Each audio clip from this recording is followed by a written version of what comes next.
감사합니다. 살아계시는 하나님, 일하시는 하나님, 오늘도 임마누엘로 우리 함께 하시면서 말씀하십니다. 그 하나님의 말씀에 우리 마음의 문을 활짝 열어서 한번 힘차게 화답하겠습니다. 할렐루야. 기억하시는 분들이 있으리라 생각합니다.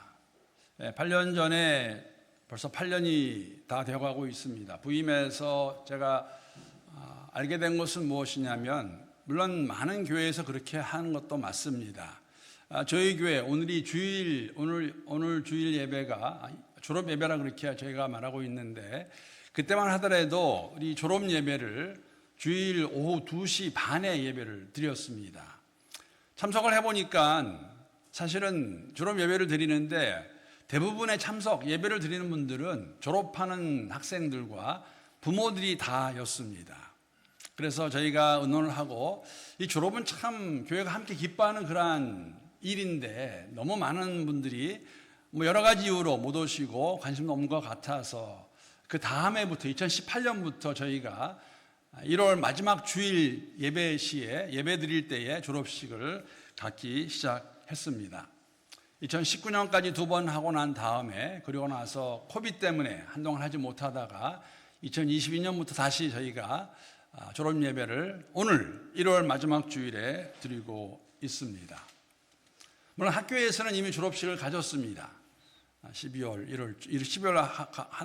가는 걸 알고 있는데, 여러분 그 사회에서, 학교에서 갖는 졸업식과 교회에서 갖는 졸업 예배, 졸업식에 차이가 있다면 무엇이 있을까요? 같은 것이 있다면 무엇이 있을까요? 공통점이 있다면 아마도 한 과정을 끝내고 다른 과정으로 옮기는 것이겠지요. 그런데 다른 것이 있다면, 여러분 사회에서는, 학교에서는 졸업을 하게 되면 일반적으로 다른 지역이나 다른 건물로 움직이는데, 교회는 그렇지 않습니다. 우리 교회는, 여러분 우리 자녀들이 드리는 그 예배시를 다 기억하시는지 모르겠지만, 우리 유아유치부가 드리는 방주 채플에서 바로 옆에 있는 유치부 졸업하게 되면은 아동부가 모이는 시원채플로 움직입니다. 그리고 시원채플에서 예배를 드리던 우리 아동부 자녀들이 졸업하게 되면은 바로 위층에 있는 베델채플로 가서 학생부를 조인해서 예배를 드리게 됩니다.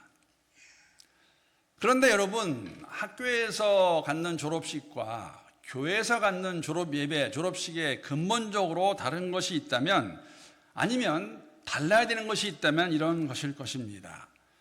졸업은 정말 우리가 그 한 과정을 끝내고 다음 과정으로 넘어가는 자녀들을 보면서 기뻐하며 감사하며 축하하는 시간이 맞습니다. 그러나 여러분들, 우리가 가져야 될 마음이 있다면 무엇인가 하면, 이 자녀들이 몸이 자라고 마음 또 여러 가지 학문을 습득하면서 그것으로 끝나는 것이 아니라, 이들이 과연 믿음으로 성장하고 있는가를 다시 한번 되짚어봐야 되는 시간이 졸업 예배, 졸업식이 아닌가 생각합니다. 하나님께서 원하시는 그러한 자녀들로 우리가 키우고 있는가? 여러분, 예수님께서 제자들을 부르신 이유가, 목적이 무엇입니까? 왜 예수님께서, 사실 예수님의 공생의 삶을 보게 되면 예수님 주위에는 적어도 70여 명 이상의 제자들이 항상 함께 있는 것을 우리가 알 수가 있습니다. 왜냐하면 때가 되었을 때 예수님께서 둘씩 짝을 지어서 전도 훈련하라고 내보내시는 일이 있는데 70명을 내보내십니다. 그 가운데서 12명을 택하셔서 우리가 그렇게 부르죠. 사도로 그들을 세우십니다. 왜 그들을 택하시고 제자로 삼으시고 사도로 세우셨을까? 그 이유가 무엇일까? 그들이 예뻐서? 그들이 재능이 많아서? 그들이 스킬도 좋아서? 예수님이 왜 12명을 불러서 제자로 세우셨을까요? 마태복음 말씀을 보게 되면 이러한 기록이 있습니다. 마태복음 4장 18절에서 20절까지 말씀 제가 한번 읽어보겠습니다. 갈릴리 해변에 다니시다가 두 형제, 곧 베드로라 하는 시몬과 그의 형제 안드레가 바다에 금을 던지는 것을 보시니 그들은 어부라. 19절 말씀, 20절 말씀 함께 읽겠습니다. 시작. 말씀하시되 나를 따라오라. 내가 너희를 사람을 낚는 어부가 되게 하리라 하시니, 그들이 곧 그물을 버려두고 예수를 따르니라. 예수님이 베드로와 안드레를 시작으로 제자를 부르신 이유는, 목적은 무엇이냐면 그들로 하여금, 잘 아시는 내용입니다, 사람을 낚는 어부가 되게 하려고 그들을 부르셨습니다. 여러분, 그래서 마지막으로 십자가의 죽음을 맞이하기 전에 이렇게 질문할 수 있죠. 이런 생각할 수 있습니다. 그들이 치러야 될 시험이 있습니다. 어떤 시험이냐면, 정말 이 12명의 제자들이 사람을 낚는 어부가 되었을까? 이들이 사람을 낚는 어부가 되었을까요?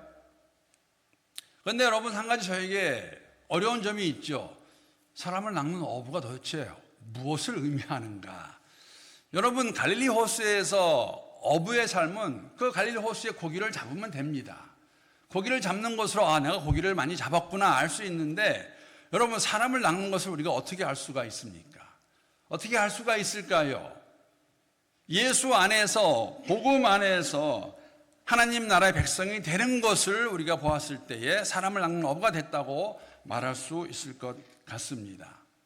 사실 오늘 본문 말씀은 이 제자들이 정말 이 진리를 바로 이해하고 부르신 그 목적을 바로 깨닫고, 오늘 본문의 내용은 예수님께서 예루살렘에 죽으러 가시기 바로 직전에 일어난 일들입니다. 그들이 정말 사람을 낚는 어부가 되었을까?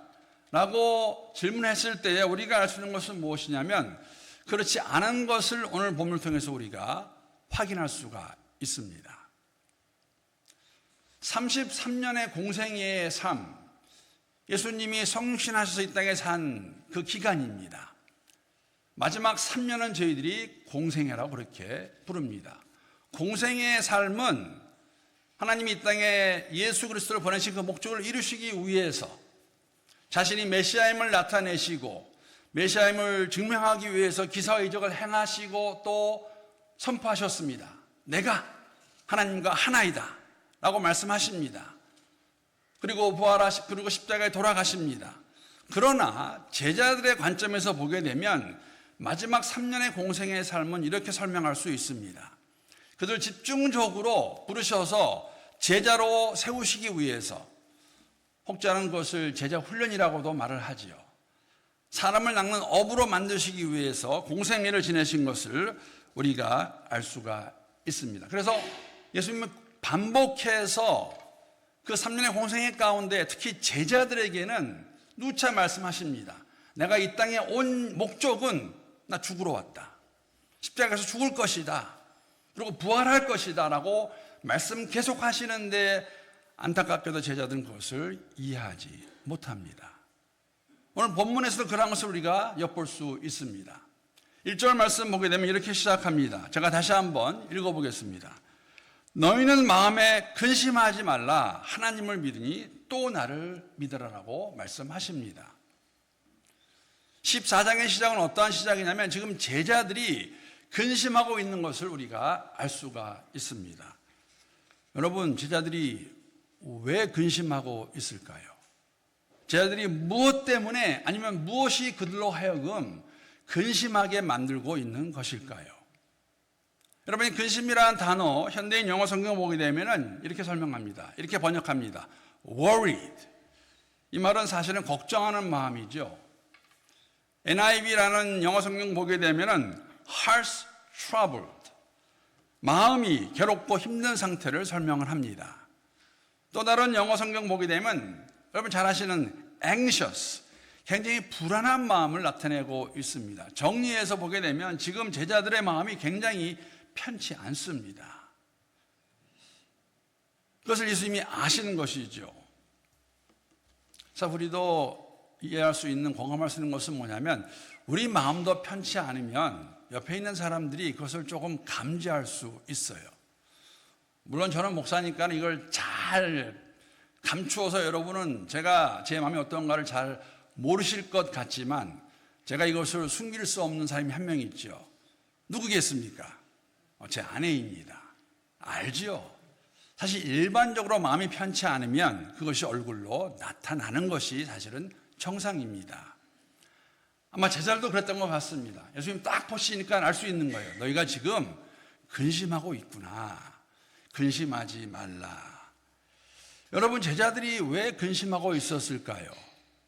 제자들의 마음을 바로 우리가 이해하려면 왜 걱정하고 있는 것일까? 왜 편치 않은 것일까? 무엇이 그들로 하여금 이러한 마음의 상태를 만든 것일까를 바로 알려면 여러분, 오늘 본문 바로 직전의 내용을 보게 되면 우리가 충분히 이해할 수 있습니다. 요한복음 13장 36절에서 38절까지의 기록입니다.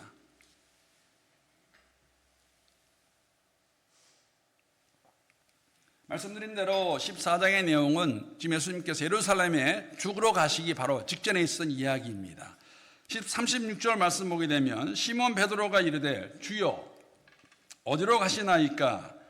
예수께서 대답하시되 내가 가는 곳에 내가 지금은 따라올 수 없으니 후에는 따라오리라. 베드로가 이르되 주여 내가 지금은 어찌하여 따라갈 수 없나이까? 주를 위하여 내 목숨을 버리겠나이다. 38절 말씀 함께 읽겠습니다. 시작. 예수께서 대답하시되 내가 나를 위하여 내 목숨을 버리겠느냐? 내가 진실로 진실로 내게 이르노니 닭 울기 전에 내가 3번 나를 부인하리라. 말씀드린 대로 이 모든 사건의 배경은 때가 되어서 예루살렘으로 죽으러 가시는 그 과정입니다. 예수님 말씀하시죠. 물론 여러분 이렇게 본인의 자신의 죽음에 대해서 말씀하시는 것은 처음 말씀한 것은 아닙니다. 적어도 이때가 되었을 때는 3번 정도 기록된 말씀을 보게 되면 이미 말씀하신 것을 우리가 알 수가 있습니다. 예수님의 가지고 계셨던 마음은 바로 알고 깨닫고 이해하기를 바랬는데 그런데 여러분 제자들은 그것을 이해하지 못했어요. 사실 여러분 이 부분에 보게 되면 베드로의 그 마음, 제가 몇 번 말씀을 드린 것 같은데 그 마음은 그냥 하는 립 서비스가 아닙니다. 정말 베드로의 마음입니다. 내가 죽음까지도 각오하고 따라가겠습니다 라고 그렇게 고백을 하는데 예수님 거기다가 찬물을 확 끼얹는 거죠. 아니, 너 그렇게 못해. 너 오늘 밤 닭 울기 전에 3번 나를 부인할 거야 라는 말을 들은 베드로가 제자들의 지금 우두머리 같은 리더인데 함께는 제자들의 마음이 어떠했을까요? 도대체 이게 무슨 말이냐? 예수님은 가시는 길이 어딜 가시는 곳이고 왜 못 온다 그러고 죽기까지를 각오하는 베드로에게 아니 왜 너 할 수 없다 그렇게 말씀하는 것일까? 여러분 이 말을 들은 제자들의 마음이 어땠을까요? 근심하는 게 당연하지요. 어쩌면 근심하지 않는 게 이상한 거 아닙니까? 그래도 스승이라고 랍비라고 모시고 3년을 따라다녔는데 마지막 그렇게 말씀하시는데 여러분과 제가 있었으면 어땠을까요? 우리도 똑같이 걱정했을 것입니다. 편치 않았을 것입니다. 이해가 안 됐을 것입니다. 왜? 마음에 근심하지 말라. 그리고 하신 말씀이 뭐냐면 아버지를 믿으니 또 나를 믿으라입니다. 아버지 여호와 하나님이십니다. 구약에 나시는 여호와 하나님, 그 아버지를 믿으니 또 나를 믿으라. 여러분 이 말씀 우리에게 주는 것은 무엇일까요? 여러분 저는 이 말씀 묵상하면서 이렇게 생각해 보았습니다. 믿음은 한 번 믿는 것으로 끝나지 않습니다. 그래서 예수를 처음 믿은 것은 시작에 불과합니다. 계속해서 우리가 믿어야 됩니다. 무엇을 믿을까요? 하나님이 오늘도 살아계셔 일하신다는 것을 계속 믿어야 되겠죠. 예수님 말씀하십니다. 근심하지 말라. 아버지를 믿으니 또 나를 믿어라. 나를 믿으면 이러한 상황 가운데 나를 믿으면 너희가 어떻게 될 것인 것을 암시해 주는 그러한 말씀이 아닐까요? 우리의 삶도 정말 다르지 않습니다. 예수를 믿는 삶, 알아가는 삶은 계속해서 믿고 또 믿어야 되는 것. 주님의 말씀을 통해서 우리가 확인할 수가 있습니다. 사랑하는 성도 여러분, 예수를 정말 잘 믿으며 또 믿으며 살아가는 우리 모두가 될 수 있기를 주님의 이름으로 권면하며 축복합니다. 여러분 잘 믿읍시다. 예수 잘 믿읍시다. 다른 거 아니에요. 교회도 아니고 리더도 아니고 시스템도 아니라 예수 그분만을 믿으며 따라가는 삶. 그런데 오늘 본 말씀 보게 되면 도대체 그러면 뭘 믿으라는 것일까? 예수님 말씀하시는 내용이 무엇일까? 오늘 보면 2절, 3절 말씀 보게 되면 예수님이 이렇게 말씀하십니다. 내 아버지 집에 거할 것이 많도다. 그렇지 않으면 너에게 일렀으리라. 내가 너희를 위하여 거처를 예비하러 가노니 가서 너희를 위하여 거처를 예비하면 내가 다시 와서 너희를 내게로 영접하여 나 있는 곳에 너희도 있게 하리라 라고 예수님이 제자들에게 말씀해 주십니다. 2절 3절 말씀, 여러분 이 두 구절은 사실은 두 가지로 우리가 의미를 생각해 볼 수가 있습니다. 성경의 전체 맥락을 보게 되면 여러분 아버지의 집은 천국입니다. 하나님의 나라입니다. 예수님이 십자가에 죽으시고 부활하고 승천하셔서 아버지 집에 가셨다가 거처를 마련하고 계셨다가 때가 되면 다시 오셔서 우리를 데리고 가실 것입니다. 그것을 믿어야겠지요. 영원한 생명입니다. 여러분 믿으십니까? 여러분 믿으십니까? 이거는 다 믿으셔야 돼요. 믿으시면 아멘 하시기 바랍니다. 믿으십니까? 그리스도 예수 안에서 내게 주어진 영원한 생명, 하나님 나라에 거하는 것, 그거 말씀하시는 것이죠. 그런데 요한복음의 문맥으로 보게 되면, 요한복음의 흐름을 보게 되면 또 다른 의미가 이 안에 들어가 있습니다. 아버지의 집, 도대체 무엇을 의미하고 있는 것일까?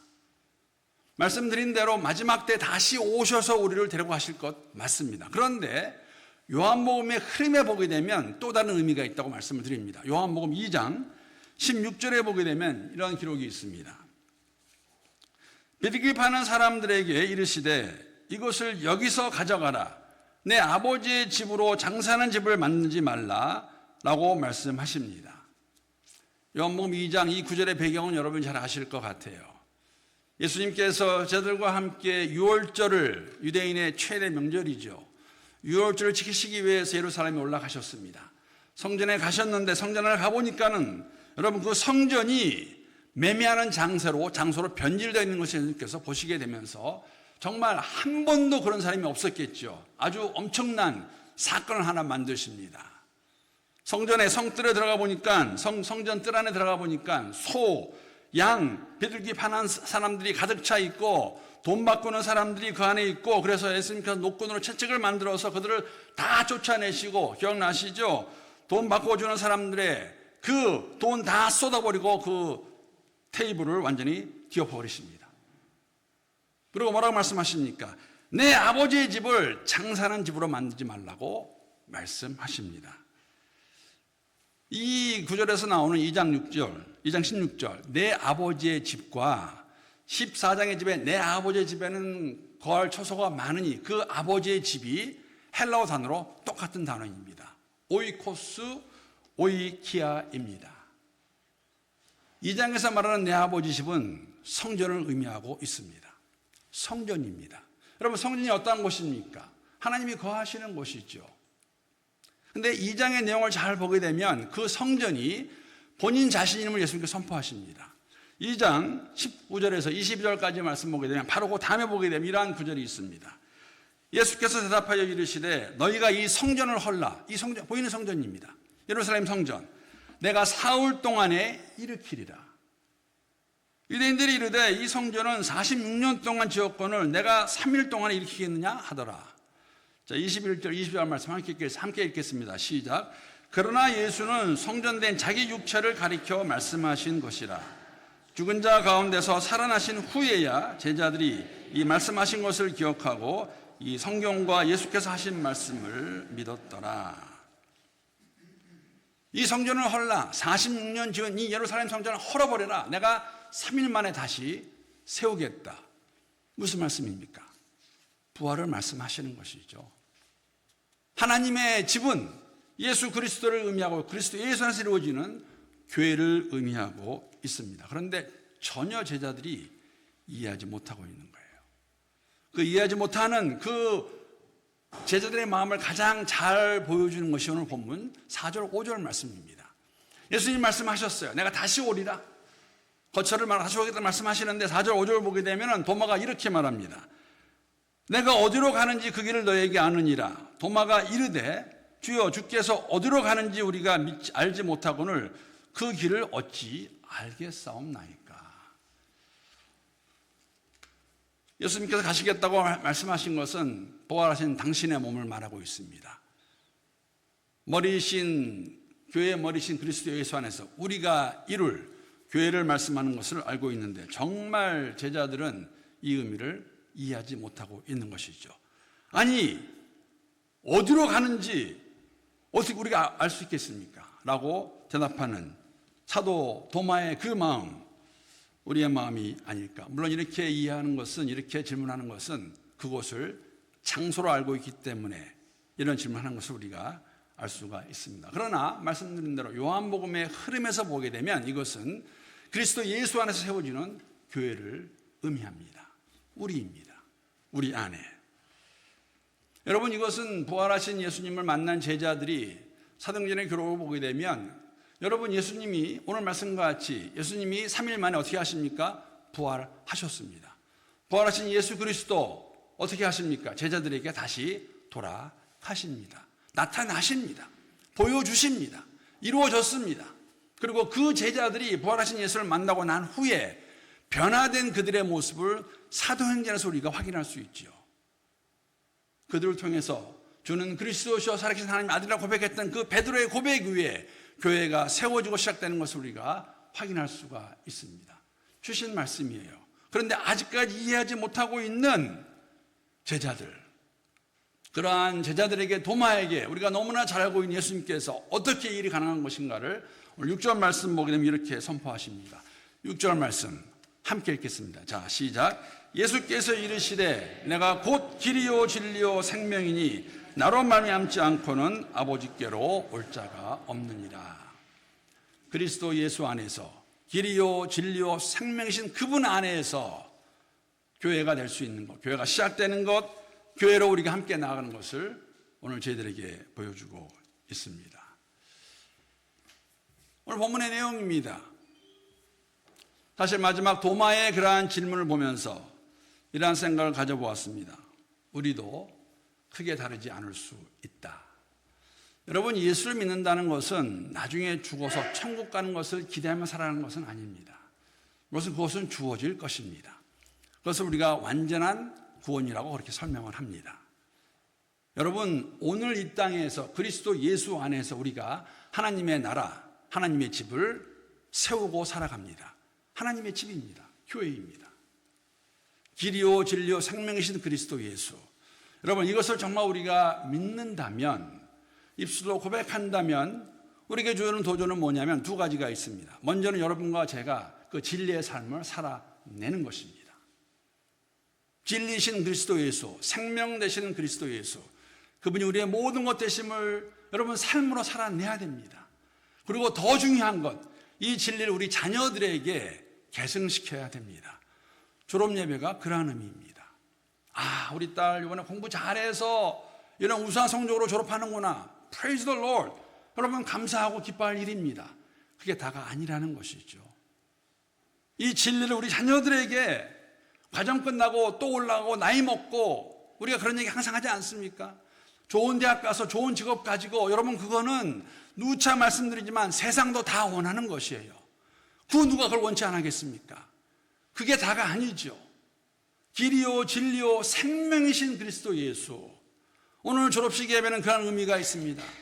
우리의 자녀들을 보면서, 손주들을 보면서 내 자녀는, 내 손주는 이 진리 안에 거하며 진리를 알아가는 삶을 살아가고 있는가. 여러분, 정말 만만치 않은, 녹지 않은 그러한 세상을 저희들이 살아가고 있는데 이 진리 놓치지 않고 살아갈 수 있도록 함께 이 길을 걸어가며 기도할 수 있는 우리 멜번 한인교회가 될 수 있기를 주님의 이름으로 축복합니다. 정말 그러한 교회로 세워지기를 간구합니다.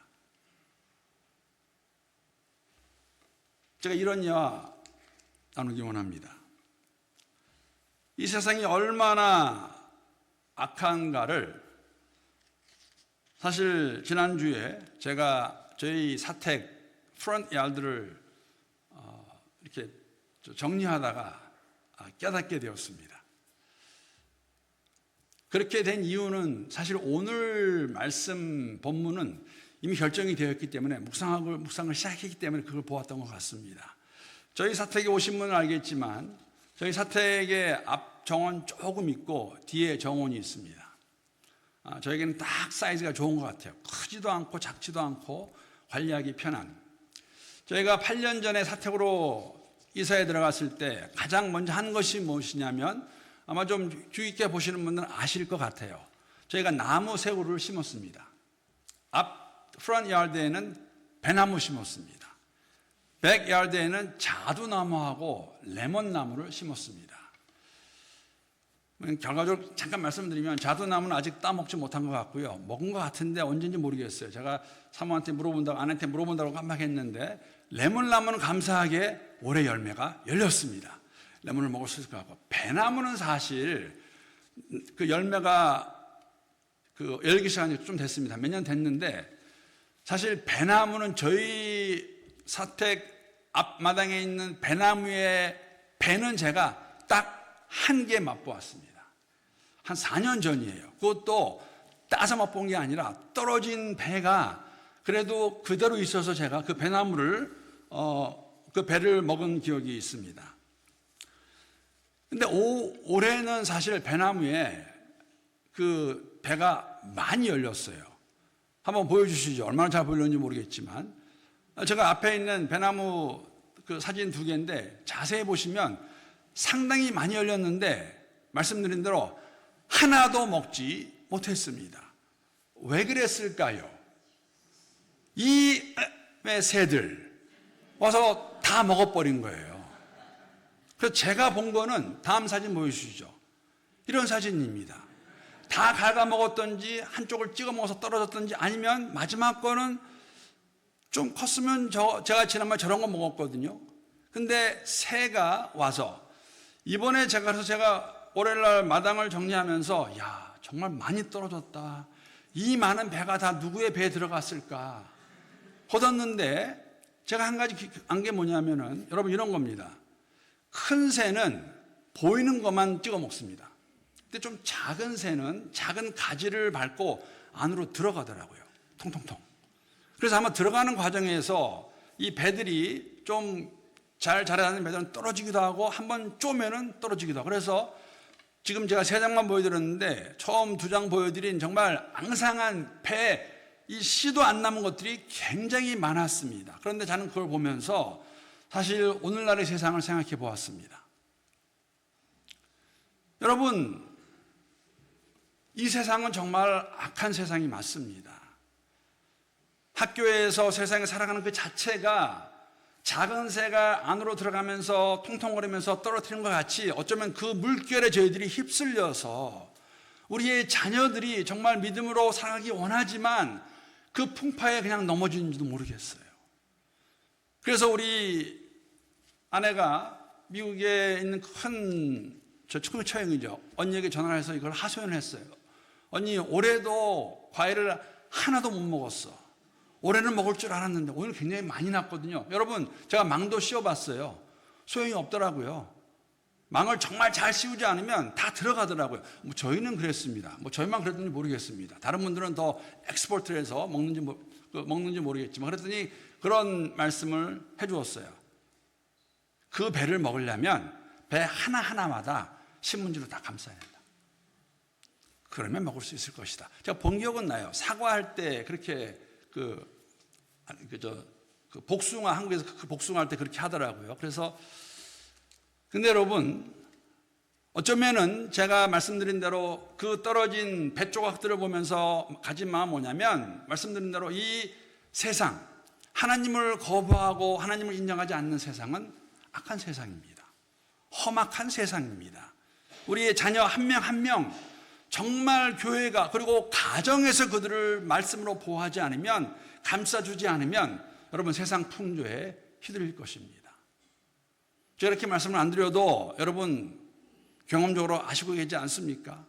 어쩌면 우리의 마음 가운데 부모의 마음 가운데 그 진리가 예수가 길이요 진리요 생명이라는 그 말씀을 온전히 다 이해하지 못하고 살아가는지 모르겠습니다. 여러분 길이요 진리요 생명이십니다. 나는 길이요 진리요 생명이니 나로 말하면 잠깐 나아갈 길을 올 자가 말씀하시는 그 말씀 우리 교회가 우리 부모들이 얼마나 이것을 바로 깨닫고 내 것으로 만들어서 그렇게 살아가고 있는가. 제게도 도전입니다. 동일합니다. 여러분 제가 여러분 겁주려고 세상이 악하다고 말하는 거 아니에요. 제가 이번에 한 가지 깨달은 것도 하나 있습니다. 저는 몰랐어요. 근데 2021년부터 미국 여권에 여러분 젠더를 표시할 때에 M, 메일이 있고 F, 피메일이 있고 X가 있습니다. 3년 됐습니다. 뭐냐면은 그렇게 unspecified or another gender identity. 뭐 기본적으로 말씀드리면 나는 남자도 여자도 아니다라는 사람은 X에 하면 돼요. 근데 그걸 어떻게 알게 됐냐면은 47대 미국 대통령이 된 트럼프 취임식하는 그날 50개의 행정명령을 내렸습니다. 그중 하나가 뭐냐면 미국은 앞으로 젠더는 남자와 여자밖에 없다라고 선포한 겁니다. 이거 정치적으로 굉장히 어려울 거예요. 가만히 있지 않을 겁니다. 이게 오늘날에 저도 몰랐어요. 왜? 관심이 없으니까. 제 여권은 아직 8년 남았거든요. 무슨 관심이 있겠어요. 그런데 그걸 보면서 야, 나도 모르는 사이에 이런 일이 일어나고 있구나. 여러분, 오늘날의 세상은 그렇습니다. 길이요 진리요 생명이신 그리스도 예수, 그분만이 우리의 생명 되심을 고백하는 그 삶을 여러분과 제가 먼저 살아내는 본을 보여야 됩니다. 살아내면 본이 되겠지요. 이 진리가 우리 자녀들에게 온전히 전수될 수 있도록, 계승될 수 있도록 교회의 표 다시 한번 나눕니다. 다음 세대를 믿음의 세대로, 그냥 보기 좋은, 듣기 좋은 캐치프레이즈가 아니라 이러한 마음을 가지고 우리가 함께 걸어가지 않으면 우리도 교회도 길 잃지 않을까요? 그분만이 길이시고 그분만이 진리시고 생명이신 것을 우리가 정말 바로 믿고 따라가지 않는다면 우리의 자녀들 뭘 보고 쫓아오겠습니까? 뭘 믿고 쫓아오겠습니까? 하나님께서 우리에게 은혜를 더하시고 힘을 더하시고 위로와 격려하시기를 기도합니다. 내가 할 수 없음을 고백하고 잘못된 거 회개하고 하나님 도와주시옵소서.